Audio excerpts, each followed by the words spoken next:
할렐루야. 그렇습니다. 하나님의 은혜입니다. 은혜로 우리는 설 수 없고 은혜가 아니면 설 수가 없다는 사실을 다시 한번 깨닫습니다. 오늘 교사주일을 맞이해서 우리의 가르침이 얼마나 중요한가, 예배가 얼마나 중요한가, 영적인 지도자가 얼마나 중요한가를 깨닫게 하여 주시옵소서. 그리고 하나님을 1등 삼는 저희들 되게 하여 주시옵소서. 예수님의 이름으로 기도 올리옵나이다. 아멘. 오늘 교회력으로 이제 교사주일로 지키죠. 이 땅에 있는 모든 교사들을 추앙합니다. 특별히 주일학교 교사들, 우리 평신도 지도자들, 그리고 이 땅의 모든 스승들을, 교수님들을 비롯해서 가르치는 자들은 우리가 존경하고 추앙을 해야죠. 어제는 광주 5.18 기념식도 했습니다. 3.1운동과 독립운동에 앞장섰던 분들, 그리고 이 나라의 민주화 운동에 앞장섰던 4.19 또 5.18을 이끌었던 분들도 추앙한다는 말씀을 드리고 싶습니다. 물론 우리의 최고의 스승은 예수 그리스도이십니다. 그러므로 먼저 우리는 예수님을 추앙해야 되고 또 예수님을 찬양해야 됩니다. 거룩하신 하나님 주께 감사드리니 날 위해 이 땅에 오신 독생자 예수, 나의 맘과 뜻 따라 주를 사랑합니다. 날 위해 이 땅에 오신 독생자 예수, 내가 약할 때 강함 주고 가난할 때 부욕해 하신 나의 주 감사합니다. 내가 약할 때 강함 주고 가난할 때 부욕해 하신 나의 주 감사합니다.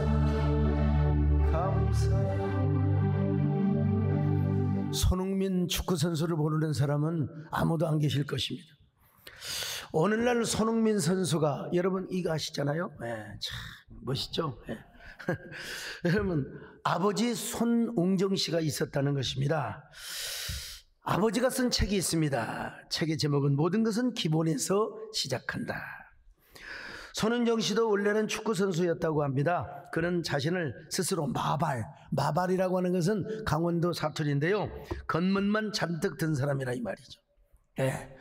보면은 뭐 배구를 하고 축구를 해도 막 폼만 재는 사람이 있어요. 막 뛰고 막 이러잖아요. 막 그냥 농구도 별로 못하는데 막 화이고 막 그냥 골 결정력이 없고, 자기가 그랬다는 거예요. 발은 빨라서 막 축구선수는 버티기는 했지만, 그러나 돌이켜보니까 골 결정력은 전혀 없었고 그야말로 천둥벌거숭이였다는 것입니다. 그래서 28세의 나이에 선수 생활을 지금 마감하고 은퇴했는데요, 아킬레스 부상근 때문에 결국 은퇴를 해야 했다고 합니다. 그런데 이제 아들 손흥민 선수가 아빠 축구 좀 가르쳐줘, 그래서 축구를 가르쳐주기 시작했는데 자신의 인생의 축구를 반추하면서 완전히 너는 나처럼 축구를 해서는 안 된다. 그는 자신과 정반대의 시스템으로 지도를 하였다고 합니다. 혹독하게 그러면서 사랑하며 아주 자연스럽게 가르쳤어요. 지극한 사랑과 함께 철저하고 꼼꼼하게 축구를 가르쳤대요. 그는 아들에게 축구를 가르치면서 이런 말을 했다고 합니다. 아들아, 겸손해라. 너에게 주어진 것이 다 너의 것이 아니다. 감사해라. 세상은 감사하는 자의 것이다. 삶을 멀리 봐라. 욕심을 버리고 마음을 비워라. 참 훌륭한 아버지죠. 그때 아버지로부터 배웠던 교훈을 통해서, 그 교훈으로 인해서 이제 손흥민 선수는 지금도 자기 개발, 갓생의 삶을 열심히 살고 있대요. 첫째는 뭐냐? 열심히 운동하는 거죠. 운동하는 거. 두 번째는 뭐냐? 독서하는 거래. 독서. 책을 사면 한 번 읽는 게 아니라 3번을 읽는데, 줄을 쳐가면서. 그 줄친 부분을 아들에게 주면서 너도 이 책을 읽어라. 세 번째 하는 일이 뭔 줄 아십니까? 자신의 몸과 마음을 깨끗하게 정돈한다는 거예요. 땀 흘리고 몸만 샤워하는 게 아니라 마음도 샤워를 시킨다는 것입니다. 그런 손흥민 선수가 언젠가 이런 말을 했습니다. 나의 축구는 온전히 아버지의 작품입니다. 왜냐하면 아버지는 아들이 나에게 항상 기본기를 가르쳐 주었기 때문입니다. 그래서 그 기본기의 코칭으로 손흥민 선수는 오늘날 탑 클래스, 월드 클래스가 된 것이죠. 손흥민 선수의 진정한 스승은 아버지였다고 이야기할 수 있습니다. 축구가 그렇다면 하물며 우리이겠습니까? 여러분도 여러분 자신이 자녀들에게 최고의 스승이 되시기를 바랍니다. 스승이요, 가장 위대한 은사. 우리의 신앙생활에 뭐가 중요한 줄 아십니까? 기본기가 중요합니다. 그 기본기가 뭔 줄 아세요? 범사에 하나님을 인정하는 것입니다. 자, 잠언서 3장 6절입니다. 시작. 너는 범사에 그를 인정하라. 그리하면 내 길을 지도하시리라. 여러분, 하나님을 인정하면 하나님께서 우리의 길을 인도하고 우리의 길을 지도하신다고 말씀하고 있습니다. 우리네 갓생의 삶의 기본도 여기에 있습니다. 우리의 지혜를 의지해서는 안 됩니다. 우리의 경험을 의존해서는, 물론 경험도 필요하죠. 그러나 우리가 잘났다고 잘난 척하면 절대로 아니 된다는 것입니다. 여러분, 하나님을 인정하되 어떻게 인정하느냐? 범사에 인정하라. 그 이유가 뭔 줄 아십니까? 자기 힘으로 된다고 생각을 하면 범사에 인정하지 않아요. 내 힘으로 안 된다고 생각하니까 언제나 범사에 하나님의 은혜를 앞세우는 거예요. 자, 오늘 5절로 7절을 같이 봅니다. 시작. 너는 마음을 다하여 여호와를 신뢰하고 내 명철을 의지하지 말라. 너는 범사의 그를 인정하라. 그리하면 내 길을 지도하시리라. 스스로 지혜롭게 여기지 말지어다. 여호와를 경외하며 악을 떠날지어다. 5절에 보니까 하나님을 신뢰하라, 6절에 보니까 하나님을 인정하라, 7절에 보니까 하나님을 경외하라, 이렇게 말씀하고 있습니다. 여러분, 내 지혜와 노력을 앞장세우지 말고 하나님의 지혜와 하나님의 은혜를 앞세우라는 거예요. 하나님을 인정하는 사람은 언제나 하나님의 은혜를 사모하지 않을 수가 없는 거예요. 그런 의미에서 그리스도 안에 있는 모든 교사들은 여러분, 말로만 하는 스승이 아니요, 여러분, 그리스도 안에서 일만 스승이지만 다 말로만 하는 게 아니라 나는 너희를 낳았노라, 아비와 같은 스승이라고 바울은 고백했지 않습니까? 여러분, 우리가 그러기 위해서는 하나님의 은혜가 임해야 돼요. 하나님의 은혜, 하나님의 긍휼이 우리에게 임하지 않으면 우리는 앵무새, 우리는 AI, 우리 남진 장로님을 AI로 만들어서 노래, 그래도 AI는 AI입니다. 여러분, 언젠가 어느 아나운서를 AI로 만들어갖고 뉴스를 하니까 영어 슬프더라고요. 여러분, AI가 인공지능의 발전은, 예술은 여러분 아직 따라올 수가 없습니다. 여러분, 아무리 여러분 남진 장로님을 모창하는 가수가 있어도 그거는 짝퉁입니다. 여러분, 짝퉁이요, 앵무새야, 허수아비란 말이요. 오늘 우리는 주님 앞에 불쌍히 여김을 받아야 됩니다. 여기 부족한 정도 하나님의 긍휼히 여겨주셔야지, 그렇지 않으면 저는 앵무새의 설교를 할 수밖에 없어요. 주여 나를 불쌍히 여겨 주시옵소서. 주의 은혜를 앞장세우게 하여 주옵소서. 주여 나를 불쌍히 여겨 주소서. 주님 나를 긍휼히 여겨 주소서. 주님이 붙잡아 주시지 않으면 나는 헛수고하리. 주님이 돌보아 주시지 않으면 나는 내 모습. 주님이 내 심령을 붙잡아 주셔야 합니다. 주님이 내 안에 오셔서 생명의 빛이 되어 주시고 소망의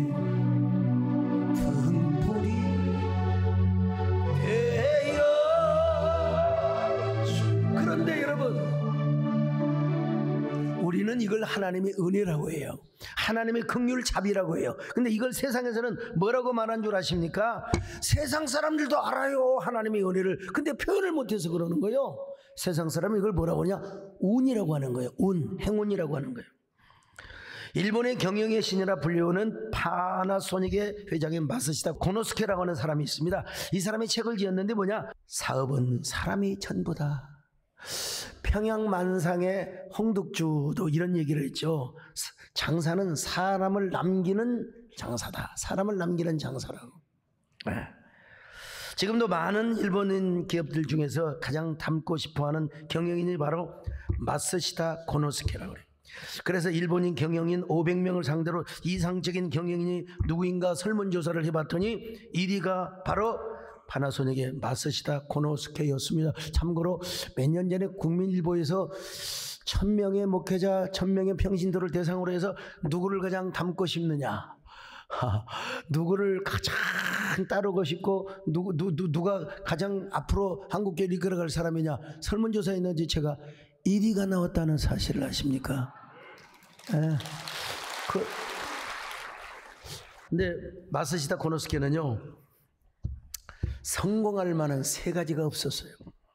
첫째는 학력이 없었고, 둘째는 건강이 없었어요. 여러분, 건강하지 않으면 못합니다. 어느 기업의 옛날에 회장님은 당뇨가 걸려서 그 좋은 음식 하나도 못 먹고 맨날 오이, 그 다음에 보리밥, 그러다 그냥 돌아가셨어요. 참 건강해야 됩니다. 건강해야 돼요. 고기도 먹고 여러분 막 맛있는 거 여러분 오렌지 주스도 쫙 먹는 거. 건강해야 돼요. 건강해야 돼요.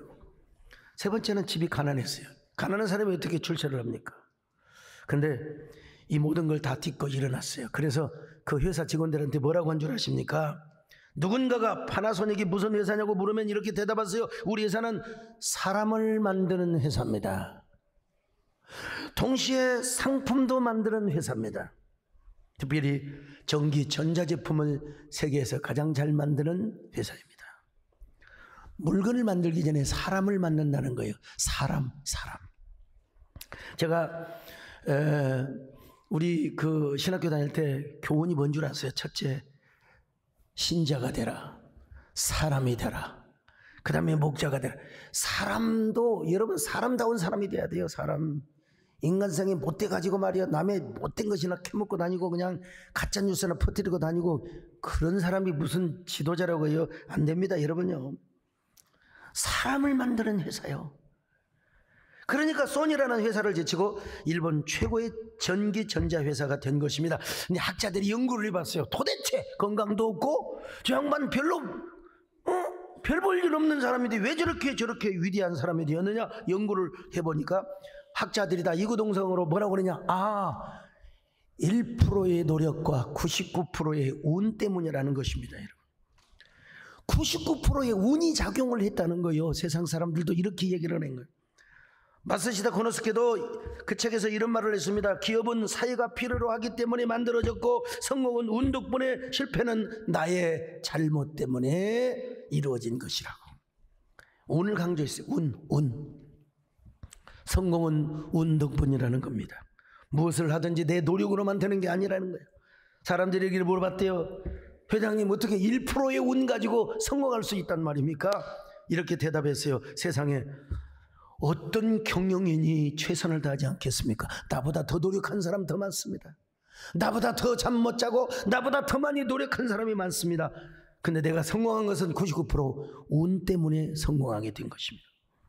그 말에 일리가 있는 것 같아요. 보니까요. 세상에 어떤 CEO가 최선을 다하지 않겠습니까? 사업하는 분이 최선을 다하지 않는 사람 어디 있어요? 구멍가게를 열어도 최선을 다합니다. 오셨습니까? 예. 아이고 꼬마야 잘 가라. 그리고 사탕 하나 더 주면서, 제가 가락동에서 개척을 할 때 한 교인이 나왔어요. 그분은 서울대학교 상과대학 상대를 나온 사람이요. 서울대 상대. 대기업도 근무해봤고요.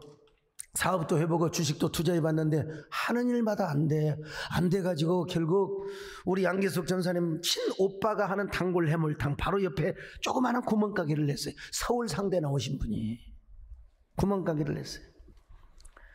그분이 저한테 뭐라고 말한 줄 아세요?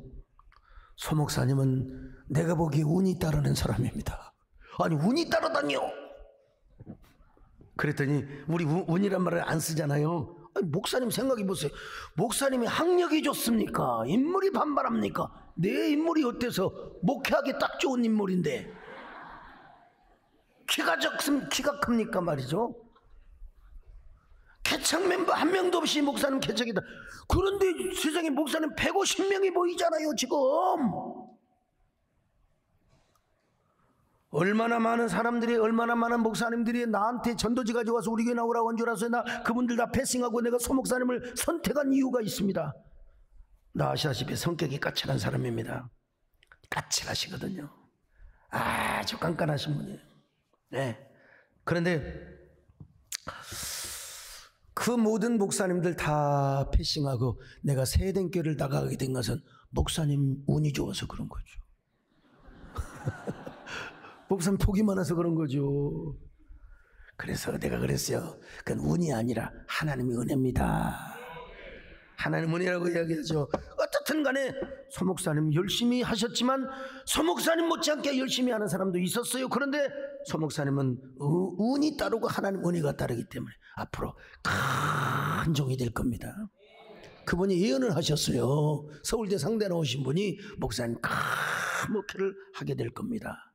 자, 오늘 강조하는 사자성어. 배장용 장로님 물어보겠어요. 이걸 사자성어로 뭐라고 하느냐? 오늘 우리 일부 예배 때 장로님한테 물어봤더니 어느 장로님은 원수 대통입니다 그러더라고요.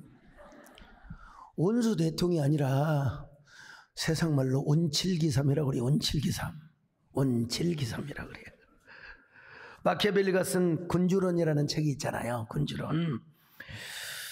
이 마키아벨리는 중세 정치 사상가였습니다. 이탈리아 여러 도시국가로 나눠질 때 피렌체에 있었습니다. 이 피렌체는요, 뭐 공화정이 맞느냐, 군주론이 맞느냐, 뭐 싸움하다가 군대를 안 길렀다가 프랑스가 침입하니까 그대로 그냥 피렌체를 내줬거든요. 그래서 그가 생각을 했습니다. 이 시대는 강력한 군주가 필요하다. 신이 내린 군주가 나타나서 이탈리아를 통일하여 내 조국을 멋진 나라로 만들어 보리라. 그래서 쓴 책이 군주론입니다, 여러분.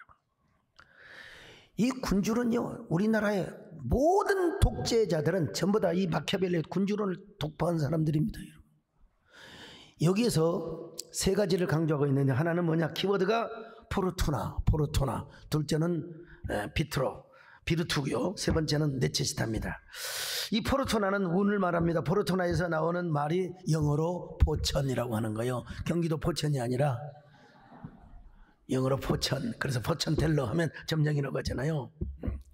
오늘 우리 교회 평신도 몇 분들이 또 지방에 가서 그 간증하러 갔는데 하여간 이번에 많이 그 전도하신 분들에게 하여간 하와이를 보내드릴까 싶어요.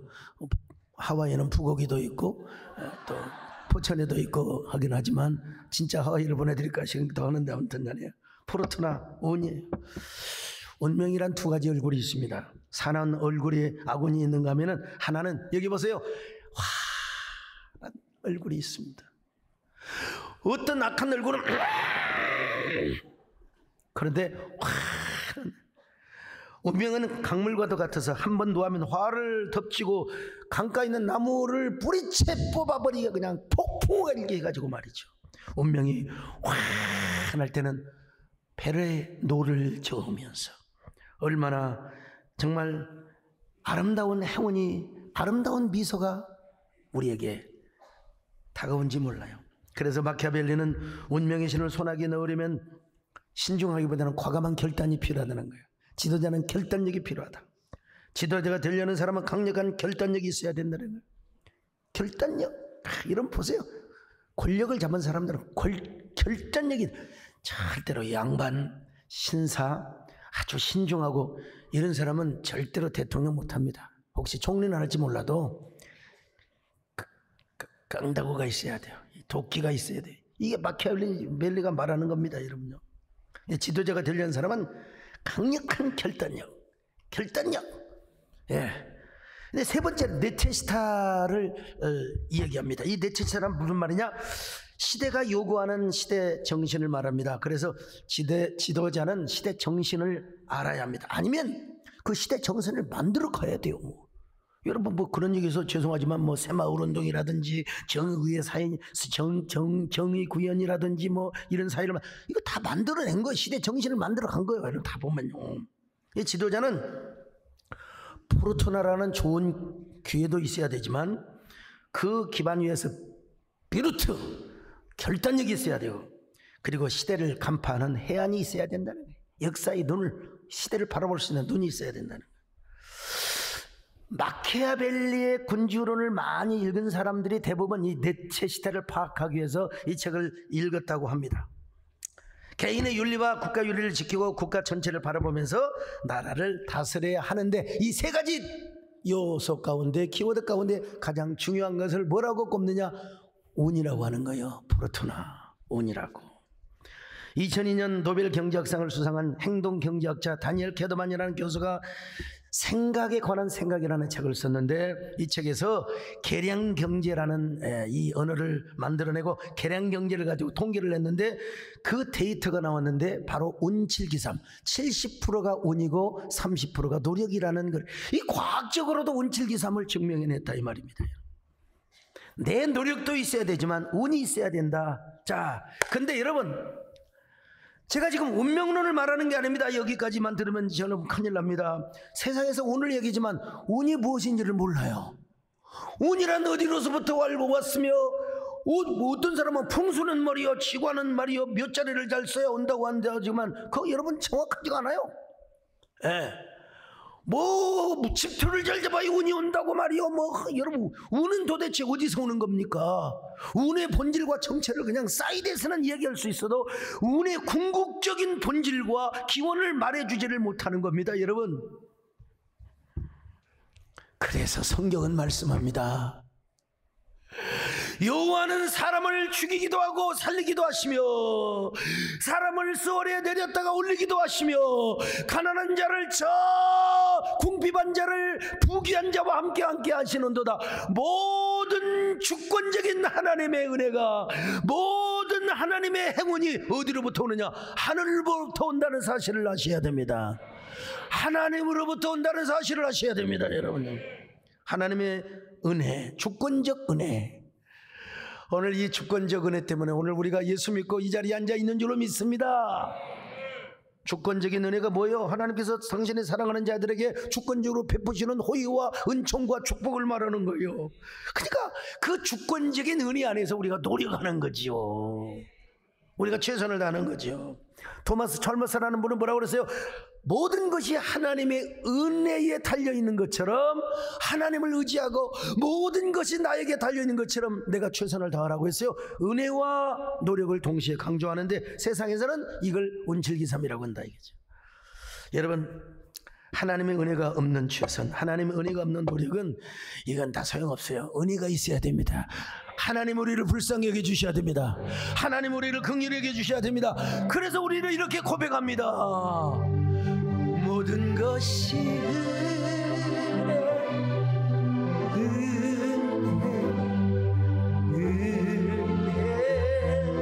하나님은 은혜 내 삶에 당연한 것 하나도 없었던 것은 모든 것이 은혜였어.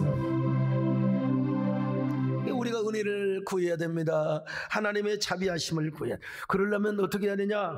여러분 우리가 하나님을 1등으로 모셔야 돼요. 다른 거 없어요. 하나님의 은혜가 없이는 못 살아요. 하나님의 은혜 그대 없이는 못 살아. 그런 거 있잖아요. 은혜 없이는 못 살아. 어디서 많이 들어본 소리 아니에요? 하나님의 은혜를 사모하는 거예요. 어떻게? 자, 잠언 3장 9절입니다. 시작. 내 재물과 내 소산물의 처음 익은 열매로 여호와를 공경하라. 여호와를 공경하라. 첫 소산을 드리라는 거예요. 첫 소산. 요즘 이런 신앙이 다 이게 많이 없어졌는데 옛날에는 첫 열매 딱 추수하면 교회로 가져갔다. 옛날에 여러분 직장 딱 해서 첫 월급은 하나님께 다 드렸어요. 요즘은 그런 게 없어요. 요즘 별로. 근데 잠언서는 이렇게 말씀하고 있어요. 하나님을 1등으로 모시라는 거죠. 오늘 설교 제목이 하나님 1등이냐 3등이냐, 왜 이렇게 제목을 잡았냐, 인터넷에 이런 글이 돌아다니고 있더라고요. 하나님은 3등입니다. 1등은 내가 하고 싶은 일을 하고, 2등은 반드시 의무적으로 해야 될 일을 하고, 3등은 여유 있을 때 하나님을 만나는 일입니다. 하고 싶은 거 다 하고 여유가 있을 때 교회 나와, 에이 골프 먼저 치자. 그래서 골프장에서 여러분 그 교회를 뭐라고 그냥 푸른 초장의 교회라고 하는 거예요. 여호와는 나의 목자니 내가 부족함이 없으로다. 내가 사망의 음침한 골짜기에 들어갈지라도 내가 해를 두려워하지 않을 것은 주의 막대기와 지팡이가 나와 함께 하시나이다 하면서 드라이브를 거는 거예요. 여러분, 이런 사람은 하나님 3등이 하나님 3등. 어려운 일 생길 때도 내 노력으로 다 해봐. 그럼 안 되면 하나님께 기도해. 거리에서도 가장 가까이 있는 것은 나 자신이요. 그리고 내 마음을 알아주는 사람, 친구끼리 먹고 막 마시고 막 수다 다 떨고 또 전화로 얘기해 하고 말이. 하나님은 나중에 이제 허전할 때, 어려울 때, 죽어갈 때 찾는 거예요. 여러분, 사업한 사람들, 배장로님 사업하시는데 어떠세요? 이익이 생기면 무엇부터 하려고 합니까? 사업하는 사람은 투자부터 하려고 하잖아요. 투자부터. 근데 다 누구나 그래요. 투자부터 하려고 그래요. 하나님께 드리려고 안 해요. 우리 배장로님은 하나님께 많이 드렸지만 최장로님 투자부터 하고 싶죠. 근데 우리가 다 이익이 생기면은 하나님부터 생각을 해야 돼. 하나님이 1순위가 돼야 돼요, 여러분. 오늘 뭐 사업하신 분들 뜨끔뜨끔할지 모르지만 오늘 말씀이 그냥 심장에 박히시기를 바랍니다. 나는 왜 이렇게 이 모양으로 이 꼬라지로 신앙생활하는가? 하나님 1등으로 모셔야 되는데 왜 나는 하나님은 3등이냐? 3등이면 좋네. 애완견만도 못해. 5등이야 하나님 만느냐? 여러분에게 있어서 하나님은 1등입니까? 2등입니까? 아니면 7등입니까? 오늘 창세기를 보니까요, 하나님을 1등으로 모셨던 한 사람이 소개되고 있어요. 이삭은 하는 일마다 얼마나 잘 되는지, 한마디로 말해서 원수 대통령. 블레셋 사람들은 흉년이고 기근일 때 이삭은 우물을 파도 콸콸콸. 블레셋 사람들이 버리고 간 불모지야. 우물 파도 우물이 안 나왔거든. 근데 조금 방향을 들어가지고 이쪽에다 우물을 팠더니 우물이 콸콸콸콸콸콸콸콸콸콸콸콸콸콸콸 솟는 거예요. 그래가지고 그 물 가지고 육축을 치고 농사를 막, 여러분 물이 있어야 농사를 지을 거 아니에요. 그 해에 100배 축복을, 100배. 자, 창세기 26장 12절입니다. 시작. 이삭이 그 땅에서 농사하여 그 해에 100배나 얻었고 여호와께서 복을 주심으로. 여러분, 이때 100배는요, 보통 보내기 할 때 100배 수학 거두죠. 근데 이때는 불경기라니까. 이때는 완전히 황무지의 벌판에서 농사 지을 수 없어요. 그런데 양이 한 마리면 100마리요 100마리면 10,000마리가 되는 거예요. 여러분, 농사를 지어가지고 100배의 블레셋 사람들이 시기할 정도로 복을 받았다니까요. 나는 여러분 이웃 사람들이, 친구들이 막 시기할 정도로 여러분들이 올해 100배의 은혜가 임하시기를 바랍니다. 100배의 축복이 있기를 바랍니다. 세상말로 원수대통, 형통만통. 그럼 왜 그랬느냐 이거요. 이유는 딱 하나요.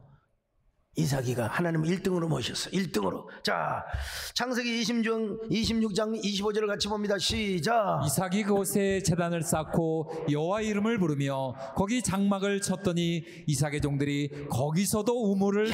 우리 박승현 목사님 성경을 얼마나 매끄럽게 잘 읽는지 몰라요. 자, 포인트를 한번 잡아봅시다. 시작. 이삭이 그곳에 제단을 쌓고, 제단에다 동그라미다 그래야 돼요.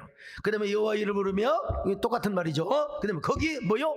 장막을 쳤더니, 그 다음에 뭐요? 거기서도 우물을 팠더라. 1순위가 뭐요? 제단입니다. 2순위가 뭡니까? 자기 가정이었습니다. 3순위가 뭐였습니까? 우물 사업이었습니다. 이렇게만 신앙생활하면 여러분 언제나 여러분 형통만통하게 돼요. 하나님이 여러분의 길을 지도하여 주십니다. 하나님이 여러분의 앞길을 보정하여 주십니다. 인생을 책임져 주십니다. 사방천지가 가뭄이고 사방천지가 다 기근이라 할지라도 여러분 이삭은 그 해에 100배의 축복을 받았대요. 예, 우리 여러분 처음 소산물을 하나님 앞에 드리고 그것뿐만 아니라 하나님을 1등으로 보시는 거. 잠언 3장 9절 다시 한번 볼까요? 시작. 내 재물과 내 소산물의 처음 익은 열매로 여호와를 공경하라. 여호와를 공경하라. 그러면 하나님께서 어떻게 해주시느냐? 처음 열매 드리면 손해볼 거 아니요? 아 진짜 자동차 사는데 보태고 말이야 뭐 해야 될 텐데 하나님께서 뭐라고 그랬어요? 창고가 가득 차고 포도주 틀에서 새 포도주가 넘쳐나리라. 와, 이 새 포도주란 말을 또 우리가 좀 더 짚어봐야 되는데 그냥 하나님께서 예상외의 축복을 예상외의 은혜를 하나님께서 새 포도주 즙틀처럼 그냥 넘치게 해주신다는 거예요. 자 3장 10절 다시 한번 봅니다. 시작. 그리하면 내 창고가 가득히 차고 내 포도즙 틀에 새 포도즙이 넘치리라. 근데 여기서 솔로몬은 또 한 가지 딱 주의사항을 그냥 첫 열매 하나님 앞에 뭐 드린다.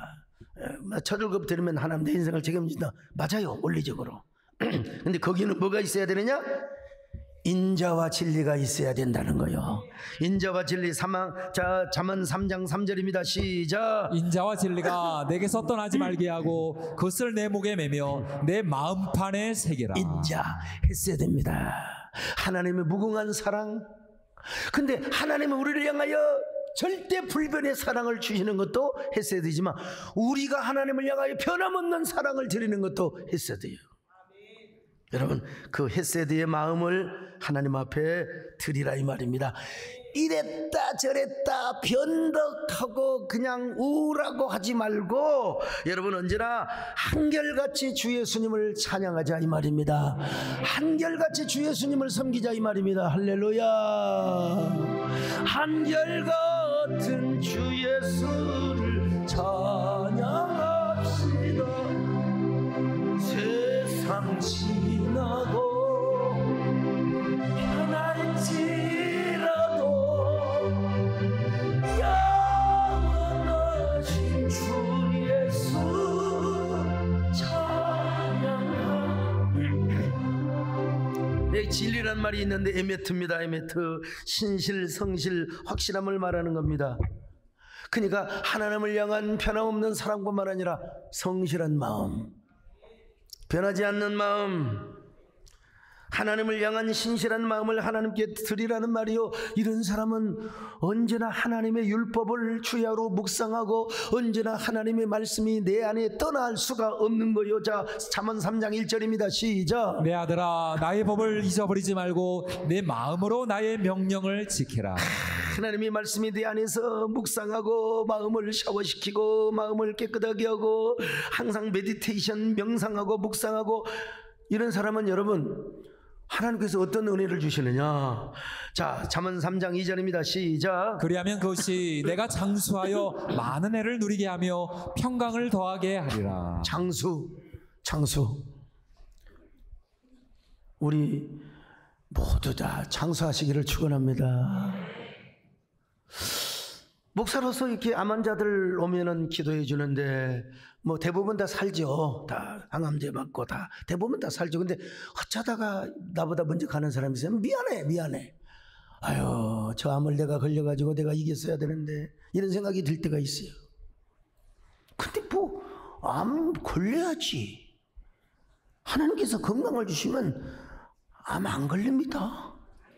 또 걸려도요 그냥 기분 좋게 싹 나서요. 기분 좋게 가발 몇 달 쓰고 또 딱 노래부리 쓰려고 딱 그러고 나서 하나님께 내가 하나님을 다시 만났습니다. 하나님 다시 만났습니다. 그러고 막 감사한금하고 눈물 쭉쭉 흘리고.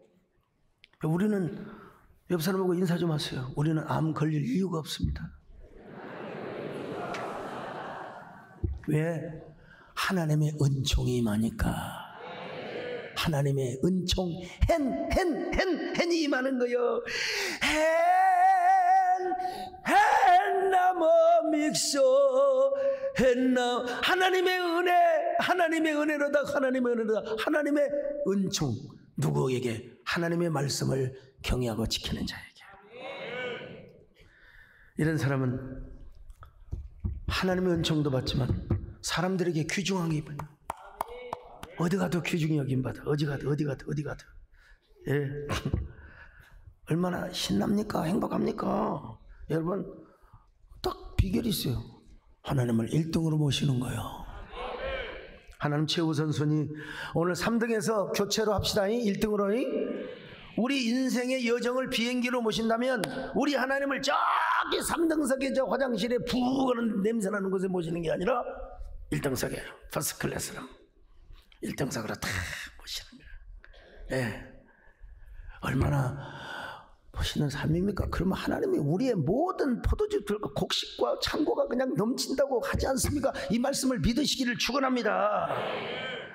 제 평생에 가장 위대한 영적인 스승이 우리 정권사님이죠. 정권사님, 오직 주님, 오직 교회, 오직 순교, 오직 나도 여러분 진짜 어제 5.18 기념식을 했는데 5.18 때 내가 금남로를 성령책을 들고 그렇게 그냥 무장 군인들이 와서 진을 치고 아니 여러분 주일 한 번도 안 빠졌어요. 난 한 번도 수요 예배까지 빠져본 적이 없어요. 누가 총을 쏴줘야 돼. 나는 이렇게 지금 여기까지 살아있습니다. 엊그저께도 거기 시장님과 통화하면서 내가 지금 이렇게 살아서 목회하고 있다고 내가. 근데 이제 순교도 하나님의 은혜를 주시야 하는 것이지.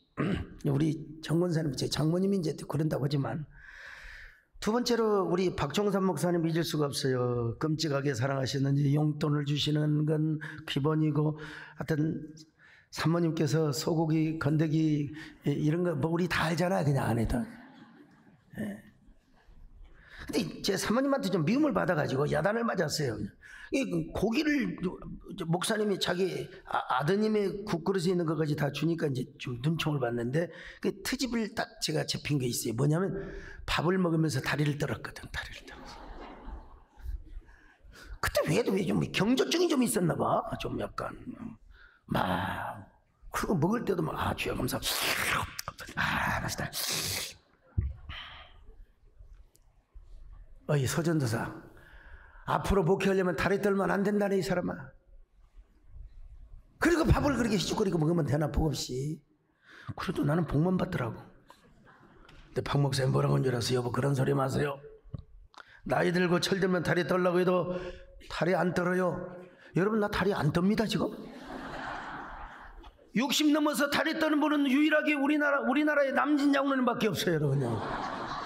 너 빈자리 채워주고 싶어. 다리 떨어야 되는 거죠. 한복 입고 안 어울린대 사실 이게. 그러면서 그때 강사가 너는 지금처럼 하나님을 사랑하면 된다.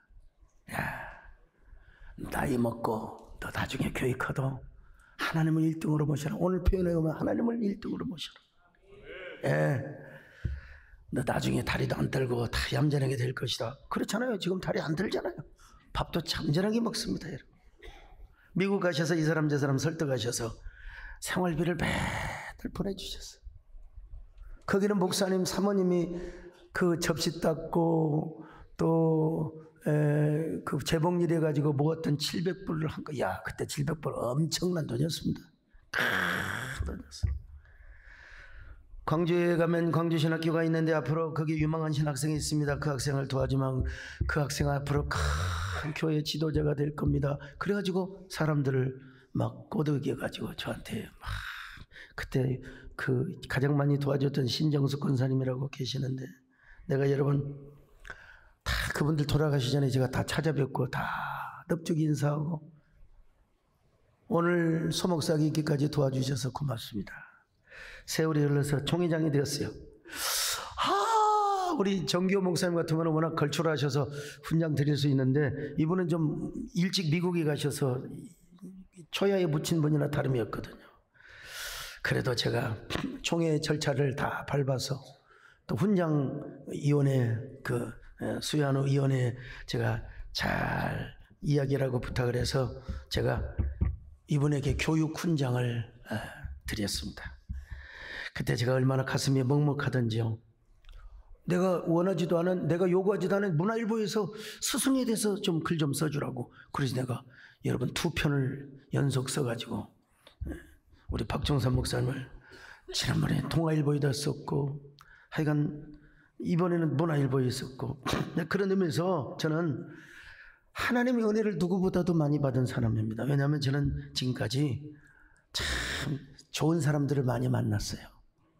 운이 좋은 사람이죠. 근데 우리는 운이라고 말하지 않아요. 하나님의 주권적 은혜 때문입니다. 저는 여러분 참 귀한 분들을 만났어요. 그 정의의 사도라고 할 수 있는 우리 정교 목사님, 또 교회 신학을 공부했던 우리 서천원 박사님, 또 어떻게 우리 개신원의 교수도 아니셨는데 아세아연합 신학교에 계시면서 구약개론과 구약신학을 정규란 박사님에게 다 공부를 했어요. 여러분 제가 신학이 탄탄합니다. 여러분 제가 이래봬도 내가 다 그냥 신학이 아주 탄탄해요. 탄탄해. 이게 하나님의 은혜죠. 여러분. 목사님은 복이 많아서 그런 스승을 만났지만 우리는, 여러분 제가 있잖아요. 왜 비웃으시나? 여러분 저 진짜 참종입니다. 하나님의 진실한 목자입니다. 여러분. 그리고 제가 아니라도 우리의 영원한 스승이 되시고 영원한 완전한 스승이 되시는 예수 그리스도가 있지 않습니까? 여러분. 예수 그리스도를 우리의 진정한 교사로 여기는 사람은, 모시는 사람은 하나님 1등으로 안 모실 수가 없어요. 어떻게 하나님을 3등석에 모십니까? 완전히 하나님을 1등으로 인정하고 1등석으로 모셔야 될 줄로 믿습니다. 그럴 때 하나님의 주권적 은혜가 따르게 되는 겁니다. 주권적 은혜가 따르게 되는 거예요. 그래서 형통하게 해주시고 잘 나가게 해주시고 그리스도 안에서 갓생의 삶을 살게 해주시는 거예요. 우리는 지금까지 살아온 것도 다 하나님의 은혜고 앞으로도 하나님의 은혜가 넘치시기를 축원합니다. 우리 장로님들 오래오래 사시고 하나님이 주시는 행운의 축복, 우리 남녀 장로님 100세까지 다리 떠시기를 축원하고 우리 여러분 모두 다 건강하여 우리 하나님 앞에 가장 복된 삶을 사시기를 주님의 이름으로 축원합니다.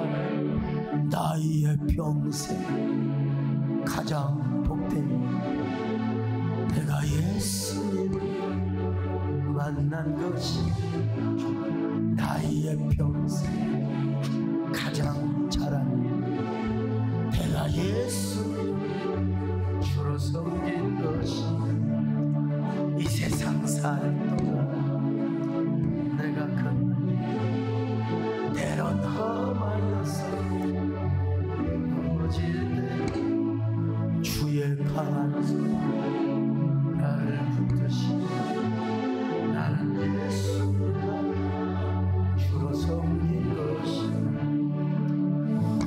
나는 주를 섬기는 것은 후회가 없습니다. 내가 걸어온 모든 시 다 주의 것이 내가 걸어갈 모든 날도 그만 섬기며 살리 오직 예수 이름 부르며 살아가리라. 하나님, 나는 어떤 사람입니까? 하나님을 과연 1등석에 모시는 사람입니까? 하나님을 1등으로 모시는 사람입니까? 아니면 3등, 5등, 7등으로 모시는 사람입니까? 하나님, 우선순위를 바꾸게 하여 주옵소서. 하나님을 1등으로 모시는 저희들 되게 하여 주옵소서. 그리하여 하나님의 거룩한 주권적 은혜가 우리에게 따르게 하여 주시옵소서. 마음에 결단하는 시간을 갖습니다.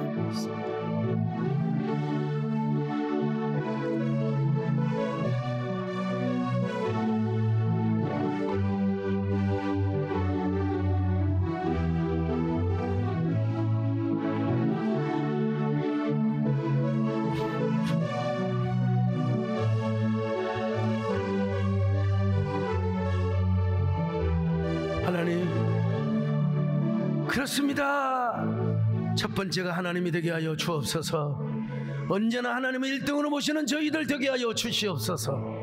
예수님의 이름으로 기도드리옵나이다.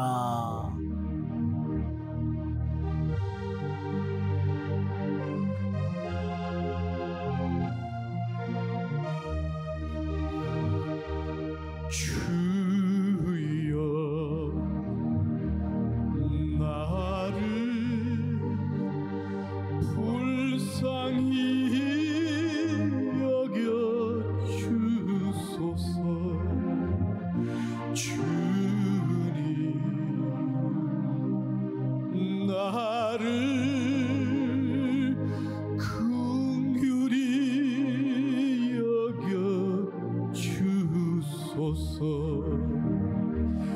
주님이 붙잡아 주시지 않으면 나는 허수아비. 주님이 돌보아 주시지 않으면 나는 앵무새. 주님이 내 심령을 붙잡아 주셔야 합니다. 주님이 내 안에 오셔서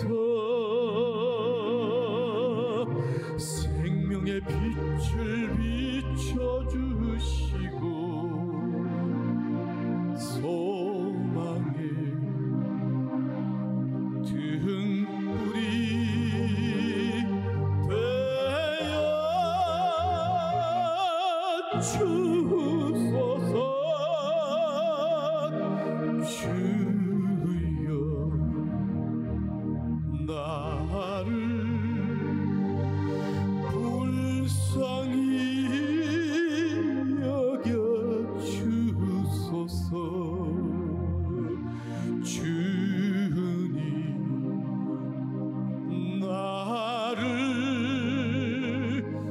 긍휼히 여겨 주소서.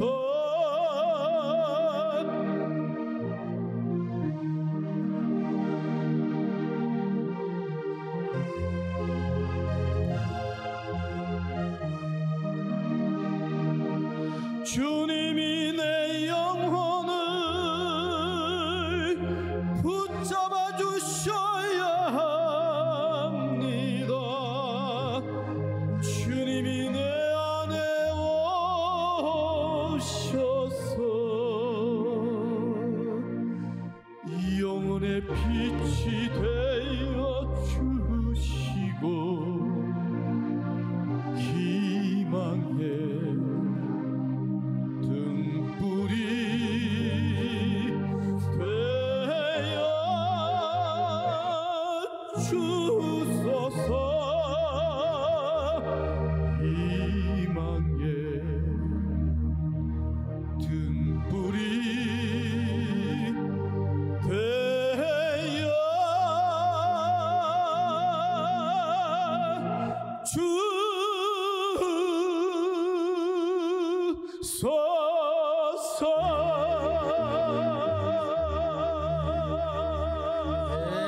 네, 아주 잘하셨습니다. 감사합니다.